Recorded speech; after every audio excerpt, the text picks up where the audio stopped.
Rule है वो केवल समण, मतलब समण संघ से ही प्रतीत होता है, इसमें केवल समण लोग ही आ सकते हैं। समण मीन्स मतलब ओबीसी, SC, कन्वर्टर, माइनॉरिटी सभी समण है, ये सभी लोग इसमें शामिल हो सकते हैं, ये समण संघ में आ सकते हैं।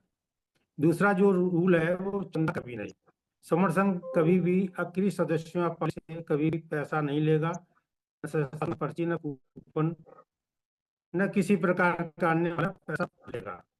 हाँ, यह संघ की जो लगती है समण संघ की या अन्य कोई कार्यक्रम किया जाता है, उसमें जो समण संघी जो पार्टिसिपेट करते हैं वो अपना खर्च स्वयं वहन करते हैं, जो चंदा की श्रेणी में नहीं आता है।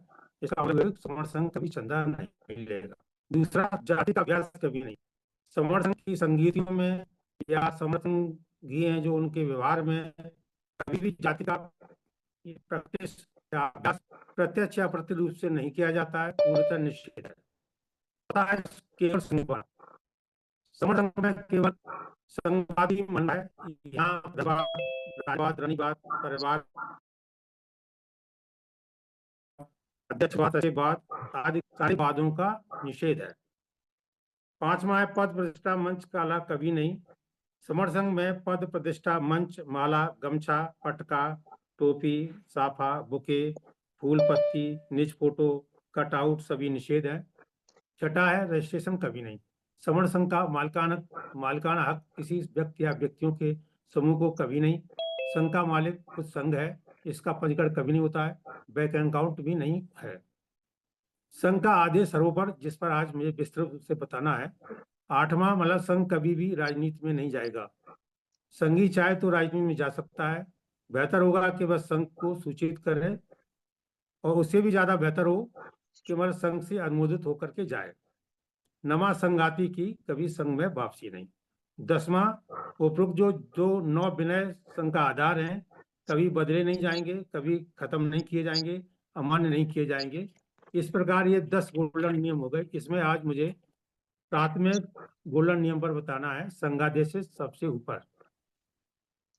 जैसा कि संघ का मतलब संग रहना, एक से अधिक व्यक्तियों का समूह होता है, संघ लोगों का गढ़ है, गढ़ परिषद है, समण लोगों का प्राकृतिक बंधन है, प्राकृतिक सामूहिक नियमों का विनयों का बंडल ही संघ है। संघ जो विनय बनाता है उन्हें संघ का आदेश कहते हैं।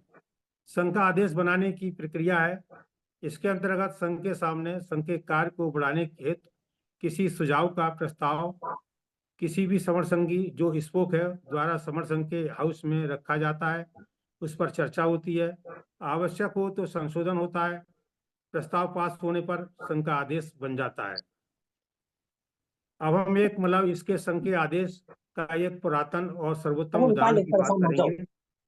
जब तथागत बुद्ध सिद्धत, जिनको सुक्ति भी कहा जाता था, उस समय शाक्त संघ में उनको शाक्त संघ के विनय और नियमों के बारे में बताया गया।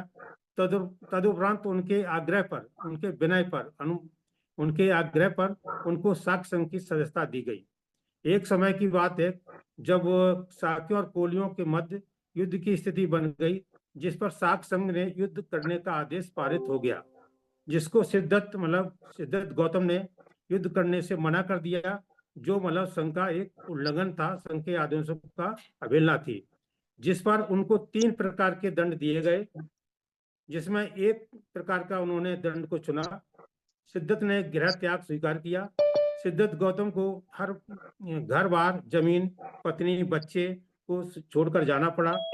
संघ का आदेश जो मानते हैं वो हर मंजिल प्राप्त करते हैं। संघ के आदेश कठोर हो सकते हैं, थोड़ी परेशानी होती है, जैसे कड़ी दवाई फायदा करती है, इसलिए समण संघ में रहना है और समण संघ के आदेशों को मानना है। मेरी बात यहीं खत्म होती है, समाप्त होती है। मेरे वक्तव्य में किसी प्रकार की कोई त्रुटि हो, संघ से क्षमा मांगता हूँ 3 बार, और किसी को किसी प्रकार की मतलब ठेस पहुंची उसके लिए भी क्षमा। संगनमामि संगनमामि संगनमामि, संतों को बंदामी। बहुत बहुत साधुवाद सर, बहुत बहुत साधुवाद साधुवाद। सर। हमारे देश में संविधान लागू हुए 77 वर्ष हो गए हैं, लेकिन वर्तमान में जो सत्ताधारी हैं वो क्या संविधान का पालन कर रहे हैं? नहीं। आज देश में 30-40% वोट प्राप्त करने वाले सत्तासीन हैं, जबकि संविधान के हिसाब से 51% वोट मिलने वाला प्रतिनिधि चुना जाना चाहिए। लेकिन 51% पर किसी का नजर नहीं है, किसी की नजर नहीं है। 10 लोग खड़े कर दिए, सबको वोट मिल गया, एक आदमी को एक वोट ज्यादा मिला, वही प्रतिनिधि बन गया। जबकि होना ये चाहिए कि 51% को कौन रिप्रेजेंट कर रहा है, कितने लोग रिप्रेजेंट कर रहे हैं, 1 या 2, वो कायदे से वो होने चाहिए हाउस के प्रतिनिधि, लेकिन ऐसा नहीं है। खैर, जब हम जुड़ेंगे तो निश्चित रूप से इस पर काम करेंगे। हमें बाबा साहब ने इकट्ठा होने के लिए बात की, लेकिन हम इकट्ठा होने के बजाय 3 घटकों में उन्होंने इकट्ठा किया, और उसके बजाय हम 37 लाख संगठनों में बट गए हैं।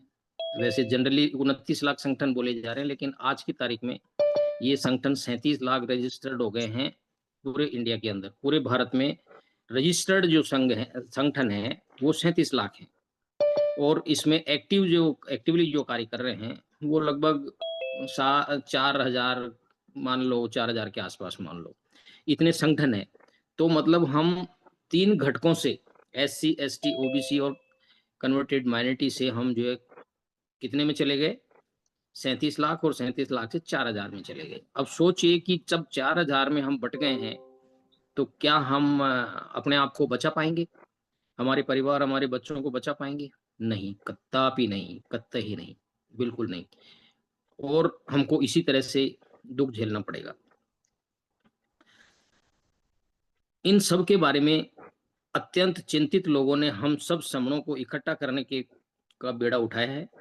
हमें बगैर किसी सवाल जवाब और बिना आपस में उलझे इस समण शब्द के साथ इकट्ठा हो जाना चाहिए। जब समण इकट्ठा होंगे तभी हम सभी समणों, SC, ST, OBC, unconverted minority के लोगों के सुख सुविधा सुरक्षा का इंतजाम कर पाएंगे। इससे पहले हमारे बस में नहीं है कि हमें कोई सुख सुविधा मिल जाए, हमारे बच्चों को कोई शिक्षा मिल जाए, नौकरी मिल जाए, या हम सुरक्षित रह पाएं। इसके इकट्ठा जब तक हम नहीं होंगे तब तक हमारे को ये चीजें उपलब्ध नहीं होंगी, और प्रतिदिन हमारे को प्रताड़ित करते रहेंगे, हमारे बच्चों को, महिलाओं को, बहनों को प्रताड़ित करते रहेंगे, अत्याचार करते रहेंगे, और ये सब होता रहेगा। तो जितना जल्दी हम जुड़ेंगे उतना जल्दी ही हम जीत जाएंगे। यही हमारा सफलता का, बाबा साहब ने इकट्ठा होने का मूल मंत्र दिया है। इस मूल मंत्र के अतिरिक्त और कोई रास्ता हमारे पास बचा नहीं है। आज की तारीख में यदि हम किसी एक मुद्दे पर हम बच सकते हैं तो एक मुद्दा ये है कि हम सब समण बन जाएं, और हम सब समण बनने के उपरांत ही हम जो है बच सकते हैं। अदरवाइज देख लिया पीछे काम करके, मूल निवासी, अर्जक, बहुजन, नहीं जान कितने ही नामों से, मतलब जो 4,000 एक्टिव कार्य कर रहे हैं वो सभी ये ऐसे ही नाम मिलेंगे आपको। लेकिन क्या हम बच पाए?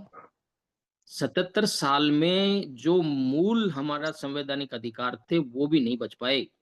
उन पर भी डेली कैंची चलाई जा रही है, और हम कुछ नहीं कर पा रहे। जबकि हाउसेज में, चाहे वो विधानसभा हो, चाहे संसद हो, चाहे राज्यसभा हो, हमारा प्रतिनिधित्व पूरा है, उसमें एक भी व्यक्ति की कमी नहीं है।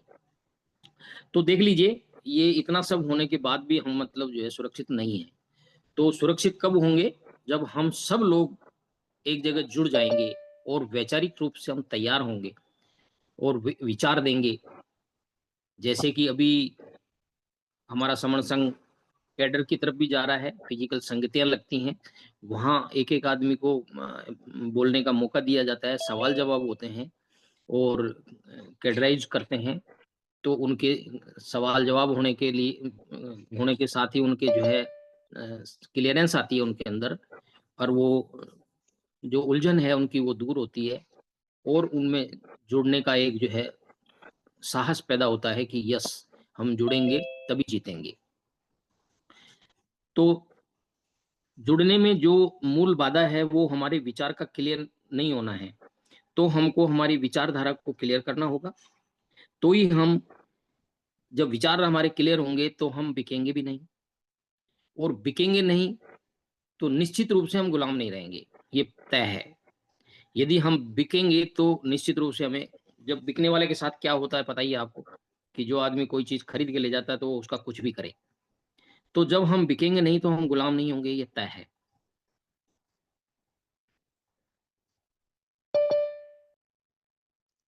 और गुलामी करनी भी नहीं पड़ेगी। इसके लिए हमको निजी स्वार्थ छोड़ना होगा, संघवाद संघवाद में आना होगा, मतलब इकट्ठा आना होगा, तभी तो हम जो है बच पाएंगे।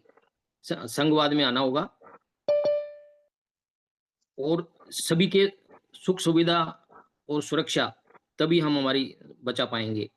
तो हमें निश्चित रूप से ये काम करना चाहिए कि इकट्ठा होना चाहिए, और इकट्ठे होने पर हम जब भी घर से निकलें या घर में रहें, कोई भी हमारे घर में यार दोस्त रिश्तेदार SC ST OBC converted minority के लोग आए, तो हमको इसी विचार पे बात करनी चाहिए 5 मिनट के लिए, 5 मिनट का समय निकाल के। कहीं भी हम इकट्ठा हों, कोई सामाजिक कार्य हो, कुछ भी हो, जन्म मरण परण, वहां भी यदि हम इकट्ठा होते हैं तो 5 मिनट का समय निकाल के हम पर इस पर हमें बात करना चाहिए, विचार करना चाहिए, और समझाना चाहिए कि भाई हम समण हैं और हमको इकट्ठा हो जाना चाहिए, तो निश्चित ही हम जीत पाएंगे। तो मूल मंत्र अपना एक ही है, जुड़ेंगे जीतेंगे, और जब जब जुड़ेंगे तब तब जीतेंगे। तो ये हमारा मूल मंत्र है। इसी के साथ लगभग समय हो गया है, इससे मैं मेरे विचारों को यहीं विराम देता हूँ। जय भीम, नमो बुद्धाय, संगं नमामि। और मेरे इस वक्तव्य में कोई त्रुटि रही हो तो मैं माफी चाहता हूँ। साधुवाद बहुत सर, बहुत बहुत साधुवाद, बहुत बहुत बहुत साधुवाद। साधु साधु साधु बहुत बहुत अच्छा साधुवाद सर, बताया बहुत आपने। बहुत साधुवाद है। दूसरे बाबा साहब की एक लाइन है कि जो समाज अपना इतिहास नहीं जानता वो कभी अपना इतिहास निर्माण नहीं कर सकता। तो क्या है हमारा इतिहास, हमारे समाज का क्या है इतिहास, क्या रहा है पुरखों की विरासत, क्या रही हमारी मूल पहचान, क्या रहा है हमारा पीछे जीवन जीने की जीवन शैली या जीवन जीने की कला, वो सारी चीजें आज हम एक संक्षिप्त चर्चा में रखना चाहेंगे। तो चलिए हम चलते हैं अपने नगरीय जीवन की शुरुआत यानी सिंधु घाटी सभ्यता की तरफ। हम एक सफर पे चल रहे हैं, इस सफर में कुछ बातें हम जोड़ेंगे जानने के लिए, समझने के लिए, विश्लेषण के लिए, और अपने इतिहास की उस बाबा साहब की कड़ी को मर्यादित तरीके से निभाने के लिए।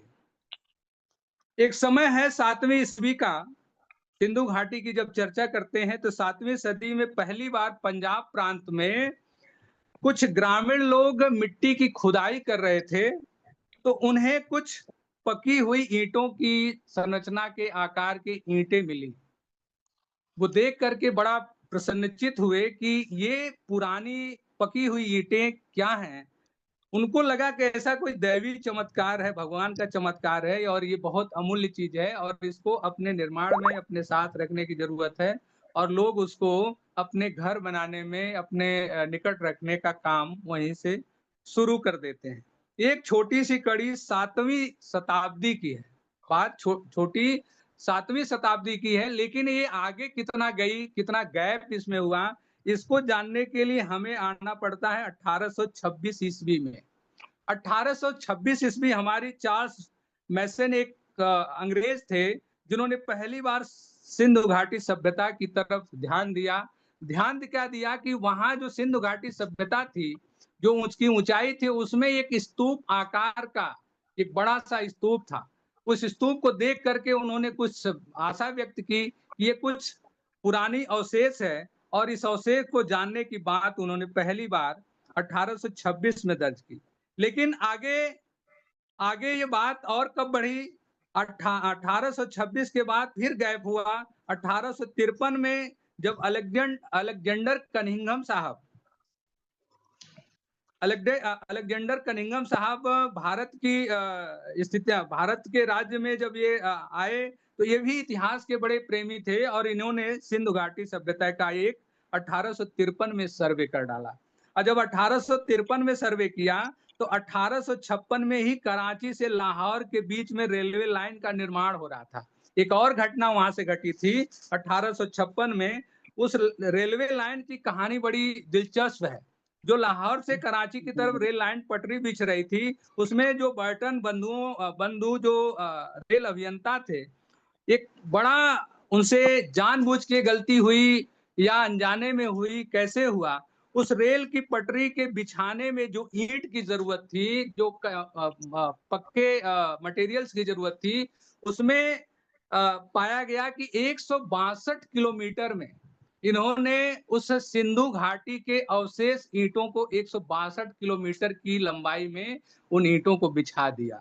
एक बड़ा टर्न है, यहाँ एक बड़ी घटना घटती है और ये घटना हमारे सिंधु घाटी सभ्यता के लिए बड़ी दुखदाई मानी जाती है, क्योंकि इतना विशाल समूह का ईंट भंडार जो था, इतना विशाल समूह का जो हमारा अवशेष था, वो कुछ गलतियों से, कुछ अनजान गलतियों से वो बिखर गया और बहुत सारे अवशेष उससे हटते गए। एक घटना एक बड़ी परेशान कर देने वाली है इतिहास की दृष्टि से।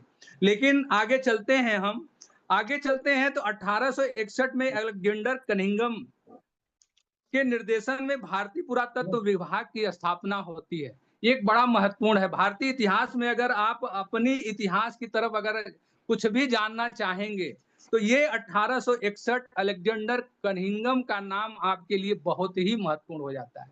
यानी आप अपनी खोई विरासत की तरफ अगर जरा भी नजर डालते हैं तो उसमें बहुत बड़ा श्रेय अगर किसी का है तो अंग्रेजों में अलेक्जेंडर कनिंघम का है, जिन्होंने भारतीय पुरातत्व विभाग की स्थापना करके और इस देश की छुपी हुई संपदा को, वो जो हमारे पुरखों की दबी हुई संपदा थे, जो ऊंचे ऊंचे टीले थे, जो अवशेष थे, उनको खोजने का काम इसी अलेक्जेंडर साहब ने शुरू किया था और ये हमारे लिए बहुत महत्वपूर्ण है। मैं इनकी जितनी प्रशंसा करूं, जितनी इनकी सराहना करूं, ये हमारे विरासत संरक्षण के लिए बड़ा ही महत्वपूर्ण होता है।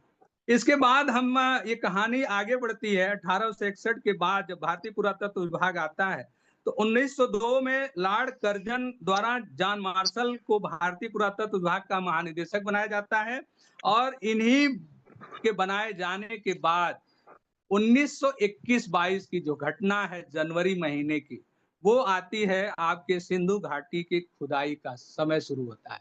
वो विशाल अवशेष सिंधु घाटी जो हम नाम जानते थे, सुनते थे, उसकी खुदाई जनवरी माह में, ठंड की महीने में, कड़ाके की ठंड पड़ती है और उस महीने में दयाराम साहनी साहब हड़प्पा उत्खनन का काम शुरू करते हैं और वहां से एक नया भारत के इतिहास में एक नया मोड़ स्थापित होता है कि जो बातें, जो चीजें अभी तक दुनिया के लफ्जों से दूर थी, दुनिया के विचार से, नजर से, इतिहास से दूर थी, वो एक समय ऐसा आता है कि वहाँ अलेक्जेंडर कनिंघम के निर्देशन के बाद, ये स्थापना के बाद दयाराम साहनी साहब इस उत्खनन का काम शुरू करते हैं।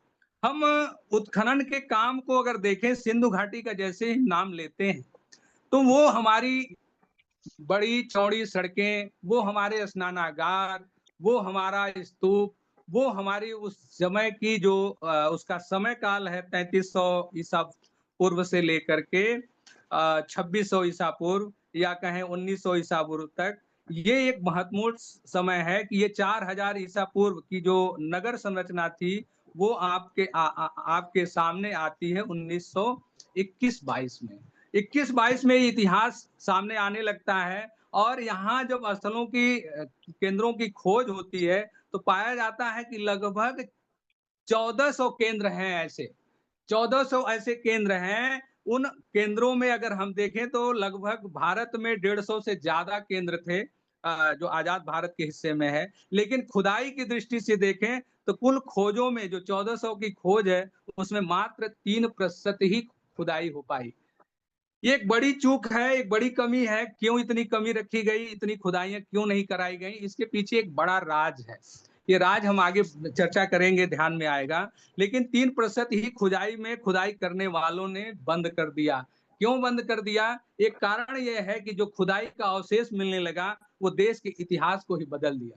जो काल्पनिक बातों से इस देश के लोगों को पौराणिक और तमाम काल्पनिक बातों से जो इतिहास निर्मित किया गया था वो एकाएक धराशायी होने लगा। वो सारी उनकी चीजें एक पल में जो है बालू की रेत की तरह ढहने लगी कि उनकी काल्पनिक जो भी पौराणिक बातें थी वो सब के सब बिना इतिहास के, बिना अवशेष के सब गायब हो रही हैं। इसी का परिणाम रहा कि ये खुदाइयां आगे चल करके रोक दी गई। अगर आप देखें तो आप देश के कोने में कहीं भी अगर टीला देख रहे हैं, अगर 20 फीट 25 फीट की ऊंचाई पे कोई टीला है तो आप समझ लीजिए ये कोई पुराना अवशेष है, और वो कोई पुराना अवशेष किसी दूसरे का नहीं, वो आपके पुरखों का है।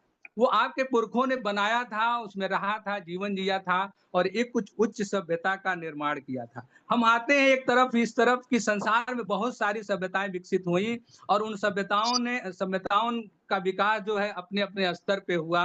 अपने अपने स्तर से उन्होंने नगर संरचना बनाई, अपने शासन किए। लेकिन भारत की जो सिंधु घाटी सभ्यता है, जो सिंधु घाटी सभ्यता है, इसकी अलग ही पहचान दिखी, इसकी अलग ही इसकी जानकारी हासिल हुई। इस चीज को अगर हम देखें कि दुनिया के विस्तारवादी तमाम राजाओं ने दूसरे देशों पे राज स्थापित करने की चेष्टा में लाखों लाखों लोगों का खून पानी की तरह बहा दिया, लाखों लाखों मानव जिंदगियां को मौत के घाट उतार दी गई। फिर भी इन राजाओं, इन महत्वाकांक्षी राजाओं को वो चैन जो उनको महफूज कर सकता था, जो उन्हें शांति दे सकता था, शायद वो नहीं मिला। लेकिन इसी क्रम में अगर भारतीय सभ्यता की तरफ से, अगर भारतीय राजाओं की अगर इस तरह की आप देखें कि कितने इस तरह के आक्रमण बाहरी लोगों पे या अंतर में हुआ, तो शायद आप इस चीज से चौंकेंगे कि भारत के लोग इस तरह का हिंसात्मक कार्य करने से हमेशा दूर रहे।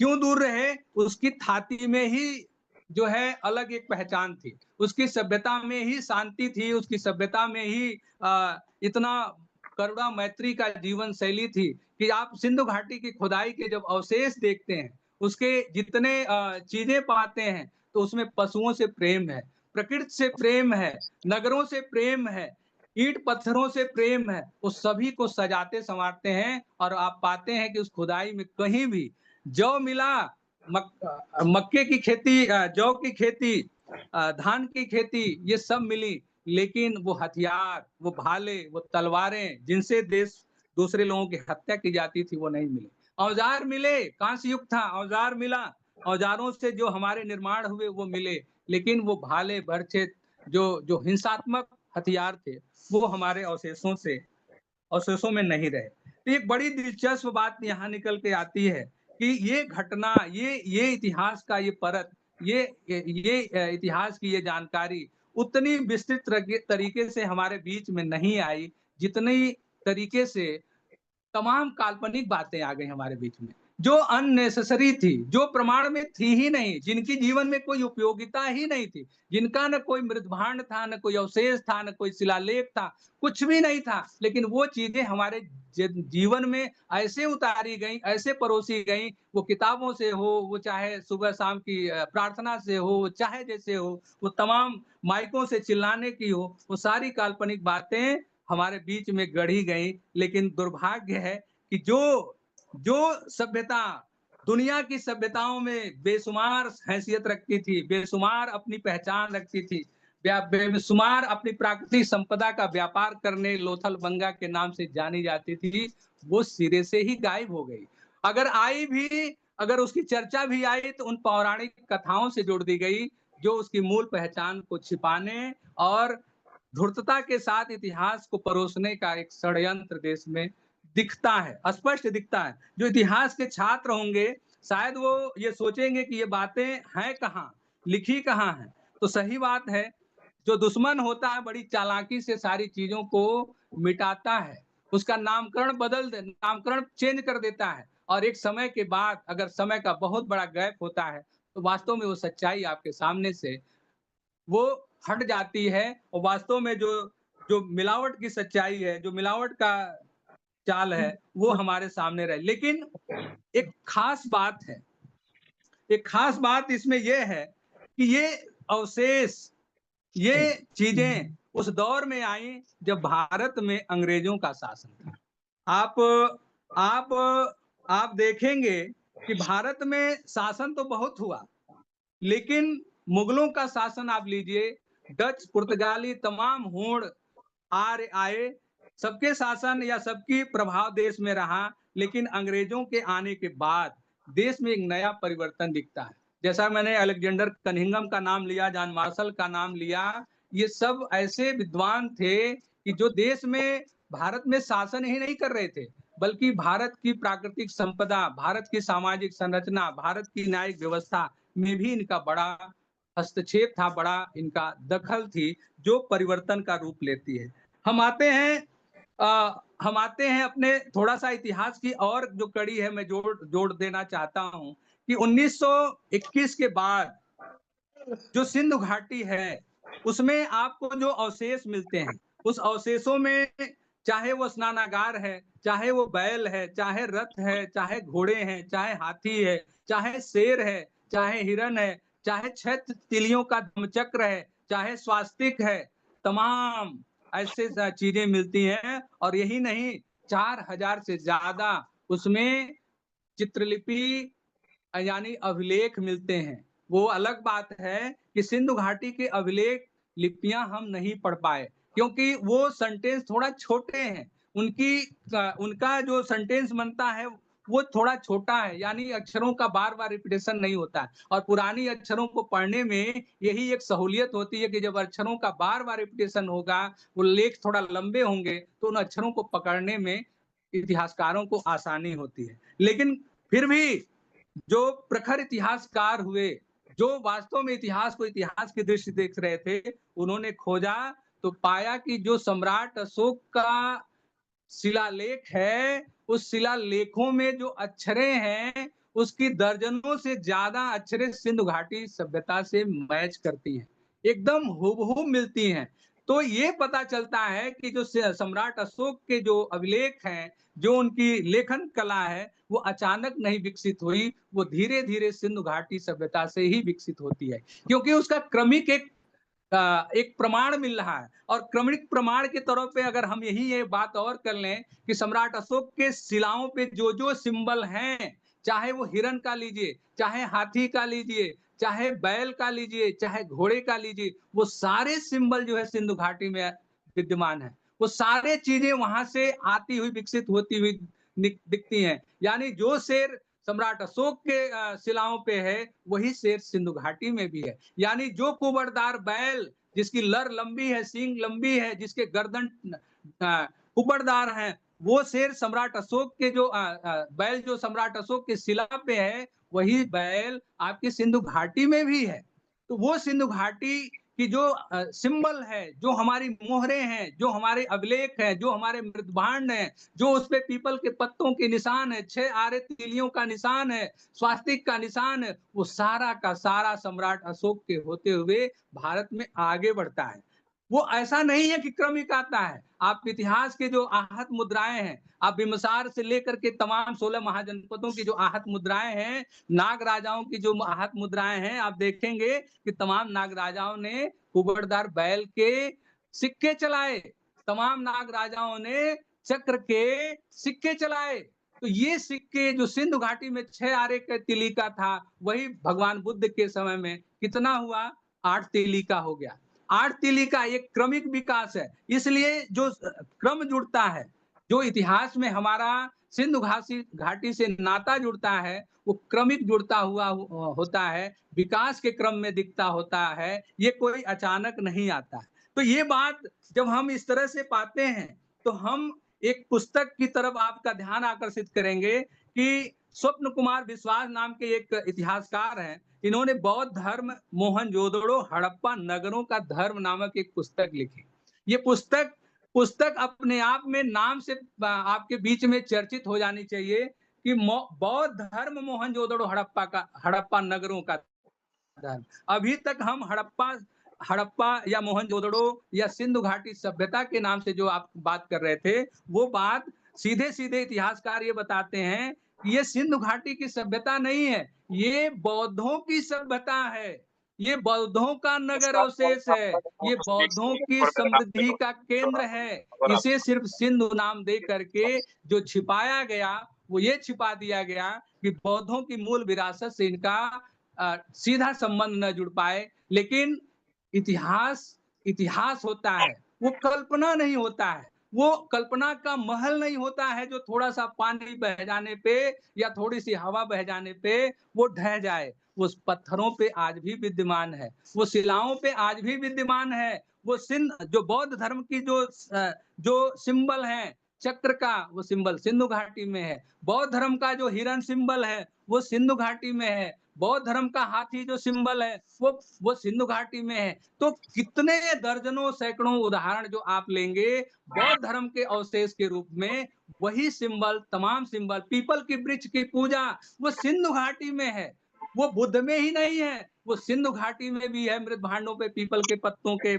पहचान वो सारे म्यूजियम में रखे हैं। ये काल्पनिक बातें नहीं है, ये इतिहास की पुरातात्विक साक्ष्य हैं जो ये सिद्ध करते हैं कि बौद्ध सभ्यता सिर्फ बुद्ध से नहीं शुरू होती है, बौद्ध सभ्यता सिंधु घाटी सभ्यता से शुरू होती है। और जब आप बौद्धों की बात करते हैं, इसमें प्लीज माइक बंद कर लें, 28 बुद्धों के जो जिक्र होते हैं, चाहे कोड़ागमन हो, चाहे कच्छप हो, चाहे विपस्सी बुद्ध हो, तमाम ऐसे, सम्राट अशोक का 14वां अभिलेख आप पढ़िए, उसमें कोड़ागमन के बात लिखी गई है, कच्छप बुद्ध की बात लिखी गई है। तो जो क्रम है वो हमारा एक विकसित क्रम है, एक सभ्यता का क्रम है। लेकिन इसको सभ्यता विकसित क्रम को न जोड़ करके बीच में एक काल्पनिक घटना घटती है। मैं उधर आना चाह रहा हूं क्योंकि लंबा हो जाएगा। बीच में एक समय आता है जब आप देखेंगे सिंधु घाटी के बाद जब आप राजवंश पढ़ते हैं इतिहास में,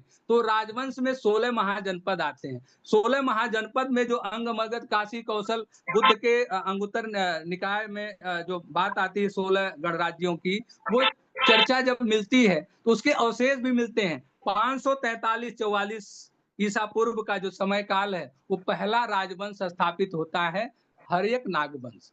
उसके नाम में ही हर्यक नागवंश है, क्योंकि उसका अंतिम राजा जो हर्यक नागवंश के थे वो नाग दशक थे, नाम में ही नाग दशक है। यानी हर्यक नागवंश, हर्यक वंश कोई वंश नहीं, नागवंश है। और ये क्रम जो शुरू होता है नागवंश का, फिर आता है सुसनाग वंश, फिर आता है नंद वंश, फिर आता है मौर्य वंश। बात ये आती है कि जो सिंधु घाटी सभ्यता इतनी विकसित सभ्यता थी, उसका पतन हुआ। पतन की जब बात आती है तो पतन में बताया जाता है कि इसकी सभ्यता 2 कारणों से इसकी पतन होती है। एक तो आर्यों के आक्रमण से पतन हो गई, दूसरा कुछ इतिहासकारों का मानना है कि प्राकृतिक आपदा से पतन हो गया। लेकिन अगर हम इतिहासकारों की ये बात देखें, दोनों विश्लेषण करें, तो ये अगर आर्यों ने इसे नष्ट किया, आर्यों ने इसे तबाह किया, तो उन्होंने वैदिक काल की स्थापना की। यानी सिंधु घाटी के पतन के बाद जो आपको इतिहास में मिलेगा, सिंधु घाटी के बाद वो वैदिक काल मिलता है। वैदिक काल बीच में आता है, उसके बाद तब जो है राजवंशों का विकास होता है। प्रश्न यहाँ थोड़ा आप करिए, गौर करिए, चिंतन करिए कि इधर नागवंश राज्य की स्थापना होती है 544-543 ईसा पूर्व से, उधर 1500 से 1700 के बीच में कहा जाता है सिंधु घाटी सभ्यता का पतन हो गया। अब पतन के बाद वैदिक काल आ जाता है। वैदिक काल जब शुरू होता है तो उसके अवशेष की बात की जाती है। वैदिक काल में क्या अवशेष था? सिंधु घाटी के तो सैकड़ों, कराची से लेके भारत तक, पाकिस्तान से लेके भारत तक अवशेषों से भरा हुआ म्यूजियम है। कहीं भी आ जाएं, चाहे वो पुरोहित राजा की मूर्ति दें, चाहे नर्तकी की मूर्ति देखें, या कोई भी चीज लें, वो तमाम अवशेष कराची यानी पाकिस्तान से लेके भारत के तमाम म्यूजियमों में भरे पड़े हैं। लेकिन वैदिक काल आ गया, वैदिक काल सभ्यता के रूप में आ गई, तो वैदिक इतिहास का अवशेष कहाँ है? वैदिक काल के नगर कहाँ हैं? वैदिक काल की शिल्प कलाएं कहाँ हैं?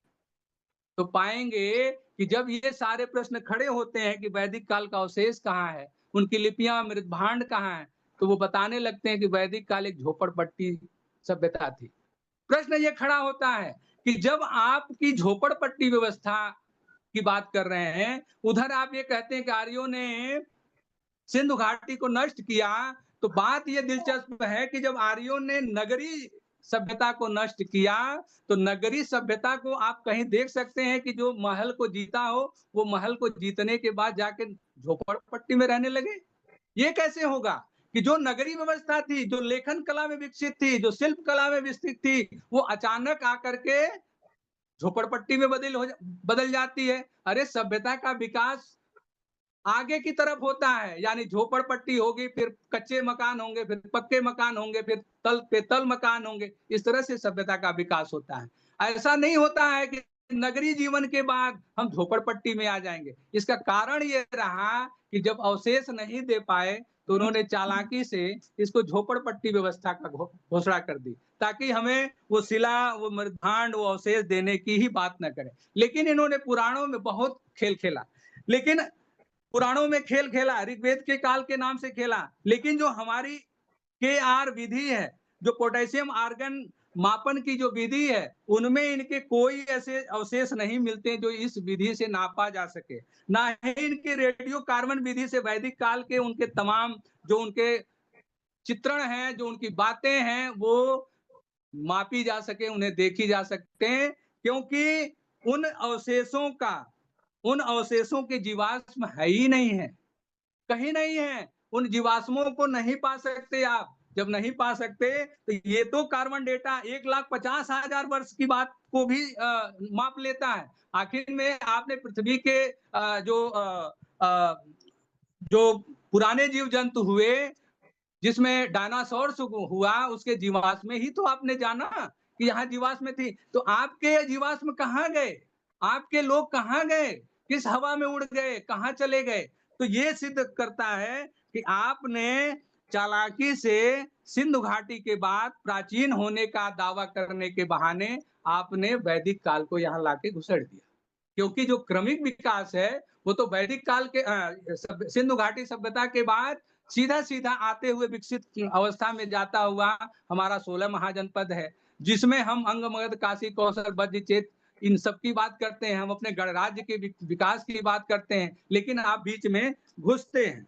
तो ये प्रश्न जब आपके सामने आता है कि आपके अवशेष कहाँ हैं, तो नहीं दे पाते हैं। और इसके बाद एक बड़ा दिलचस्प प्रश्न यहाँ और एक खड़ा होता है, आप लोग तर्क करिएगा। जब सिंधु घाटी का पतन हो गया, आप वैदिक सभ्यता लेकर के आ गए, तो ये बताइए आपने वैदिक सभ्यता का पतन कहाँ पढ़ाया? वैदिक सभ्यता का पतन कैसे हुआ? इन कारणों का कहीं इतिहास में कोई लेखा जोखा नहीं है कि आखिर में सिंधु घाटी की पतन के बाद वैदिक काल आया, वैदिक का पतन के बाद जो 16 महाजनपद हुए, ये कैसे आए? आपने पतन नहीं पढ़ाया। 16 महाजनपद के हर्यक नाग वंश से शुरुआत तो हो जाती है। प्रश्न यहाँ ये खड़ा होता है कि ये हर्यक नाग वंश राजा जो बिंबसार थे, इन्होंने किस वैदिक राजा को हरा करके अपना राज्य स्थापित किया? किन वैदिक राजाओं को इन्होंने हराया? जो ये तमाम 4 राजवंश स्थापित हुए, हर्यक नाग वंश, नंद वंश, मौर्य वंश, शिशुनाग वंश, ये कैसे स्थापित हुए? ये किनको हराए? आपने तो पुराणों में इन्हें शूद्र घोषित कर रखा है, आपने तो इन्हें पुराणों में नीच घोषित कर रखा है। तो ये प्रश्न आता ही है कि आखिर में इन राजाओं की जो स्थापना हुई, इन लोगों ने किन वैदिक राजाओं को हरा करके किया? तो आप पाएंगे कि ये काल्पनिक बातें थी जो वैदिक काल को सिंधु घाटी के बाद और 16 महाजनपद हमारे नाग राजाओं का जो क्रमिक विकास हुआ, उनके बीच में घुसेड़ने का एक षड्यंत्र है, एक बड़ा षड्यंत्र है, इसको अपने आप को यहाँ स्थापित करने के लिए। मैं अब आ जाता हूँ इधर, चूंकि हर्यक नाग वंश नाग राजाओं की बात करता है, और यही हर्यक नाग वंश में जो बिंबसार के बाद अजातशत्रु होते हैं। एक टर्निंग पॉइंट और देखिए, ये बुद्ध का समय काल है 563 ईसा पूर्व, क्योंकि 543 से 492 ईसा पूर्व का जो समय काल है, इसी में 563 ईसा पूर्व का समय काल भगवान बुद्ध का है, तथागत बुद्ध का है। और बुद्ध के बाद सर माइक बंद कर दे प्लीज। प्लीज माइक बंद कर दे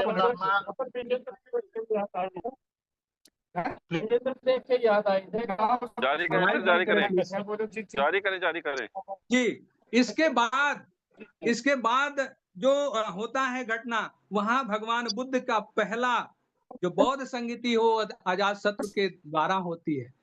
अजातशत्रु के द्वारा जो संगीति की जाती है भगवान बुद्ध की, वो सारी जो बातें हैं उन्हें संगायन के माध्यम से एकत्रित की जाती हैं। तो यानी ये दिखता है कि जो सभ्यता हमारी विकसित हो रही है, जो राज्य हमारे विकसित हो रहे हैं, वो पूरी तरह से बौद्ध प्रेमी हैं, बौद्ध के संरक्षक हैं, बौद्धों के वो हितैषी हैं, और इसी नाते वो अपनी संगति करके अपनी चीज को सहेज रहे हैं। यही नहीं, दूसरा समय काल जब हर्यक नाग वंश के बाद शिशुनाग वंश 412 से 344 ईसा पूर्व में स्थापित होता है, शिशुनाग वंश का नाम स्थापित आता है, शिशुनाग उसके होते हैं। उनमें एक महान राजा सम्राट कालाशोक नाम से जाना जाता, उन्हें काक वर्ण कहा गया है, कौवे के कलर के। बड़ी निंदा है इतिहास में, अजातशत्रु की हो, चाहे बिंबिसार की हो, चाहे कालाशोक तमाम इन राजाओं को आप जानते ही नहीं हैं। क्यों नहीं जानते हैं? क्योंकि इन्होंने बौद्ध संगतियां स्थापित करके अपनी पुरानी थाती, अपनी सभ्यता को निर्मित कर दिया, इसलिए इनके नामों की निंदा है, इसलिए इनके नामों से दूरी है। इस नाते इन नामों से लोग घृणा करते हैं, क्योंकि इन नामों को अगर चर्चित करेंगे तो पूरी तरह से सिंधु घाटी से लेके बौद्ध सभ्यता का क्रम जुड़ जाएगा। इसलिए दूसरी जो संगति होती है कालाशोक के माध्यम से, उसकी कहीं कोई जिक्र नहीं है, इन राजाओं की कहीं कोई जिक्र नहीं है। फिर नंद वंश आते हैं। नंद वंश के समय एक घटना होती है कि इस समय महापद्म नंद 344 से 322 ईसा पूर्व में जो राज स्थापित होता है, इस समय एक घटना घटती है भारत में। इस समय सिकंदर का बाहर से आक्रमण होता है, लेकिन वहीं घनानंद जैसे महान शक्तिशाली सेना, जिनपे लाखों की सेना होती है, पैदल की, घुड़सवार की, हाथियों की इतनी प्रबल सेना जो इतिहास में मिलती है, वो मगध राज में मिलती है, वो नंद वंश में मिलती है। और उस हाथी की सेना को देख करके सिकंदर वहीं कश्मीर से वापस चले जाते हैं, आगे नहीं बढ़ने की हिम्मत होती है। तो ये बात इतिहास में नहीं आती है, क्योंकि इन्हें नाई कह के इनको दुदकारना है, इनकी निंदा करनी है, इन्हें शूद्र कह करके इन्हें अपमानित करना है। फिर आता है मौर्य साम्राज्य। मौर्य साम्राज्य भारत का एक ऐसा विशाल साम्राज्य है जो हर्यक नाग वंश से शुरू होता क्रमिक विकास, और मौर्य साम्राज्य के रूप में इतना विशाल आकार लेता है कि ये 322 से 150 ईसा पूर्व के बीच में दुनिया के नक्शे में एक नया कीर्तिमान स्थापित होता है। यानी जो 16 महाजनपद थे, जो छोटे छोटे गणराज्य के रूप में थे, वो सारे एक बड़ा एम्पायर खड़ा होने में मौर्य साम्राज्य यानी मगध साम्राज्य आगे आता है। और वो एक घटना के बाद एक हिंसा की घटना वहां जिक्र होती है, कलिंग युद्ध की 261 ईसा पूर्व में। और वही घटना के बाद सम्राट अशोक बुद्धिज्म की पुरानी थाती की तरफ पुनः फिर लौट जाते हैं, और वहां से करुणा मैत्री का जो राज स्थापना करते हैं, उनके नाम में ही है, जैसे कि अशोक राज। अशोक राज का मतलब ही होता है जहां शोक ना हो, जहां कोई व्यथा न हो। यानी उनके राज्य में तो पशुओं के लिए भी औषधालय खुले थे, उनके राज्य में तो सड़कों के किनारे वृक्ष लगवाने के काम हुए थे। उनके राज्य में जो मैत्री करुणा का राज स्थापित हुआ, वो दुनिया जानती है। सम्राट अशोक स्वयं बुद्धिज्म को ग्रहण किए, इसके साथ साथ में अगर कोई त्याग करने वाला धम्म के प्रति कोई राजा अगर दुनिया में पाया जाता तो सम्राट अशोक, वो खुद धम्म के प्रति समर्पित हुए। इतना नहीं, अपने बच्चों को भी सम्मिलित किया, उनको दीक्षा का मार्ग दे करके, बुद्धिज्म का मार्ग दे करके, वही भगवान बुद्ध जिस पीपल के नीचे ज्ञान प्राप्त किए थे, उसी बोधि वृक्ष को लेकर के उन्होंने श्रीलंका में अपने बेटे और बेटी को भेज करके एक करुणा मैत्री का राज स्थापित करते हैं, और वहां के राजा उसे सहर्ष स्वीकार करते हैं। और ये क्रम भारत के चारों दिशाओं में फैलता है, भारत के कोने कोने में फैलता है। और सम्राट अशोक, जब देश दुनिया के लोग लिखना पढ़ना नहीं जानते थे, तब वो पत्थर का कागज बना डाले और लोहे की कलम बना करके इन पत्थरों पे लिख दिया। और जब उस पे लिखा क्या, वही बुद्ध के संदेश, वही सील। और सील जब पत्थरों पे लिखे गए तो एक पर्यायवाची भी बन गया, पत्थर भी सील हो गए, पत्थर को भी सील कहा जाने लगा। वो सील क्या है? वो भगवान बुद्ध के सील हैं। वो शुद्ध आचरण है, उनके विनय है, उनके नियम है, और उन नियम विनयों शीलों को जब पत्थरों पे उतारा गया तो वो शिलालेख हो गए। शिलालेख वो दुनिया के नक्शे पे गए, दुनिया के लोगों ने उसे स्वीकार किया। एक लंबी चर्चा में उधर नहीं जाऊंगा, लेकिन ये चीज उन्होंने इस देश की कीर्तिमान में स्थापित किया, वो समृद्धि लाई। इसी समृद्धि को भारत को विश्व गुरु का दर्जा मिलता है, विश्व महानता का दर्जा मिलता है। बुद्ध का वो कार्य और कारण का सिद्धांत दुनिया के तरफ जब यूरोपीय देशों में जाता है तो उस सिद्धांत से तमाम वैज्ञानिक पैदा होते हैं। वो वैज्ञानिक लोग तब न्यूटन चाहे आर्किमिडीज, चाहे आप जिसको ले लीजिए, उनका कार्य और कारण के सिद्धांत से उनका विकास होता है, और ये ज्ञान दुनिया में लौट करके फिर दुनिया को लौटता है। तो मैं ये बात जो कह रहा हूं, ये इतिहास में डंके की चोट पे लिखी हुई है, कोई कल्पना की तरफ नहीं है। आप कल्पना की तरफ न जाने के बजाय आप इतिहास की एविडेंसों पे, इतिहास के साक्ष्यों की तरफ जाएंगे तो क्रमिक एक चीज आपको ये मिलेगा। तो बात ये आती है कि जब इतनी समृद्धशाली हमारी राष्ट्र गौरव थी, हमारी राष्ट्र परंपरा थी, हमारी देश की सुख समृद्धि थी, हमारे व्यापार लोथल बंगा के, काचीरंगा के, वो सारे दुनिया के देशों में व्यापार होता था। वो व्यापार, एक चीज और मैं बता दूं, व्यापार हमारा शुरू से होता रहा, लेकिन हमारा व्यापार, भारतीय व्यापार, बौद्ध व्यापार प्रकृति पे आधारित था। प्रकृति का दिया हुआ ही हम व्यापार करते थे, लेकिन आज व्यापार का तरीका बदल गया, व्यापार का माध्यम तरीका आज बदल गया। आज प्रकृति का दोहन होता है। प्रकृति चाहे नदियों का दोहन हो, चाहे हवाओं का दोहन हो, चाहे खनिज संपदा का दोहन हो, आज जो है एक ऐसा वर्ग इसमें हावी है कि इस देश के कोने कोने की संपदा को खाली वो दोहन करने पे लगा है। वो प्रकृति के हिसाब से बैलेंस नहीं रखता है, दोहन करने पे लगा हुआ है। ये अंतर है इनके व्यापार और हमारे सिंधु घाटी और बौद्ध राजाओं के व्यापार में। तो ये जो बातें हमारे सामने निकल के आती हैं, इतिहास की इतनी मजबूत कड़ी निकल के आती है,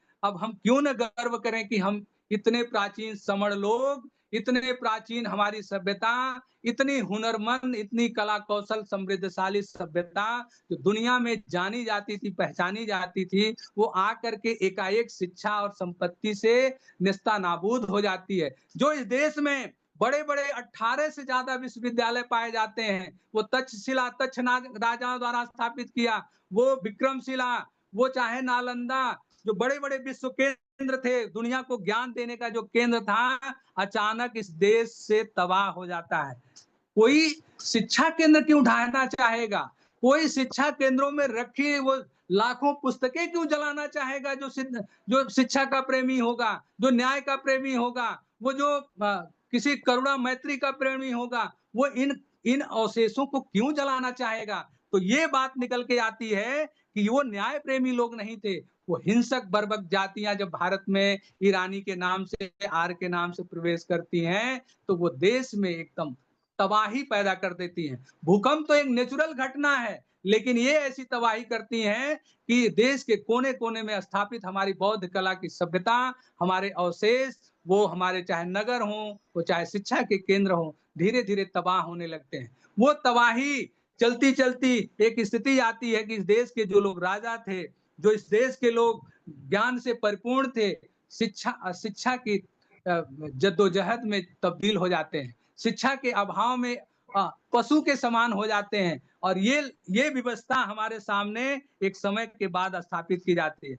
बात यहाँ एक और जिक्र करना चाहता हूं कि आप ये देखिए, जो ये दावा करते हैं कि इसको जलाने वाले, नष्ट करने वाले कोई और थे, मुगल थे। बात ये आती है कि जब मुगल यानी बाहरी लोगों ने हमारे नालंदा को जलाया, तक्षशिला, विक्रमशिला को जलाया, तलहड़ा विश्वविद्यालय को जलाया, तो आपका वेद पुराण बचा कैसे? आपके शास्त्र बचे कैसे रह गए जब बाहरी आक्रमणकारियों ने जलाया? तो इसके पीछे दो कारण हो सकता है। पहला कारण या तो आप मिले होंगे जिससे आपका बच गया, बाकी लोगों का जल गया। दूसरी बात आती है, अगर आप मिले नहीं थे, ये कहते हैं कि हम मिले नहीं थे, हम अपने देश के प्रति प्रेम रखते थे, तो ये बात निकल के आती है, तब फिर आपका वेद पुराण उस समय था ही नहीं। अगर होता तो अगर आप अपने दुश्मन से लड़े होते तो आपका बचता तो सारे बौद्ध सभ्यता भी बचती। नहीं बची बौद्ध सभ्यता, आपका बचा रह गया। तो इसका दो ही कारण है, या तो आप मिले हुए थे या तो फिर आपका था ही नहीं। और या तो आपका था ही नहीं भी बहुत मजबूत बहस है, क्योंकि आप जैसे कहेंगे कि हम मिले थे, हम मिले नहीं थे, तो आपकी बात आएगी तो फिर आपका आपका आपका जला क्यों नहीं? और जब आपका जला नहीं तो हम कहेंगे कि आपका जला नहीं, क्या आपका था ही नहीं, तो आप कहेंगे फिर हम अपने को प्राचीन कैसे घोषित करें? तो ये इनके सामने जो समस्या आती है, इनका जवाब इनके पास नहीं है। तो अब हम अपने तमाम बातों से ये इस तरफ हम आना चाहेंगे कि ये इतिहास की परत, और समय का ये विराम हमारी है सर। सभ्यता की परत विकास कितनी सर, मजबूत और विकसित है कि हम अगर इसको संजो ले गए, हम समण जो इस देश में ये मुहिम चला रहे हैं कि जुड़ेंगे तो जीतेंगे, जुड़ेंगे तो अपनी सभ्यता निर्माण करेंगे, जुड़ेंगे तो सुख समृद्धि लाएंगे, जुड़ेंगे तो अपना वो पुराना गौरवशाली इतिहास कायम करेंगे बाबा साहब के कथनों के हिसाब से कि इतिहास जान करके अपना इतिहास निर्माण करेंगे। तो एक बड़ा ही पहल होगी हमारे लोगों द्वारा, हमारे समणों द्वारा, और ये कंधे पे हमारी बड़ी जिम्मेदारी है, बड़ी जिम्मेदारी है। अगर इसको लेकर के हम देश के संविधान और देश के प्रति प्रेम और राष्ट्र के प्रति गौरव और अपनी सुख समृद्धि का सम्मान करते हुए, अपने महापुरुषों के बताए मार्गशीलों पर चलते हुए अगर हम जुड़ने जोड़ने का कार्य आगे बढ़ा पाते हैं, तो बहुत बड़ा हम अपने पुरखों के प्रति संवेदना प्रकट कर पाएंगे, बहुत बड़ा हम अपना अंशदान चुका पाएंगे। मैंने इतनी बात आज कही है, इस बात में अगर मेरे वक्तव्य में कहीं कोई त्रुटि हो गई हो जाने अनजाने में, जल्दीबाजी में, तो मैं संघ से क्षमा चाहूंगा। संघ मुझे माफ करे, संघं नमामि, संतों को वंदामि।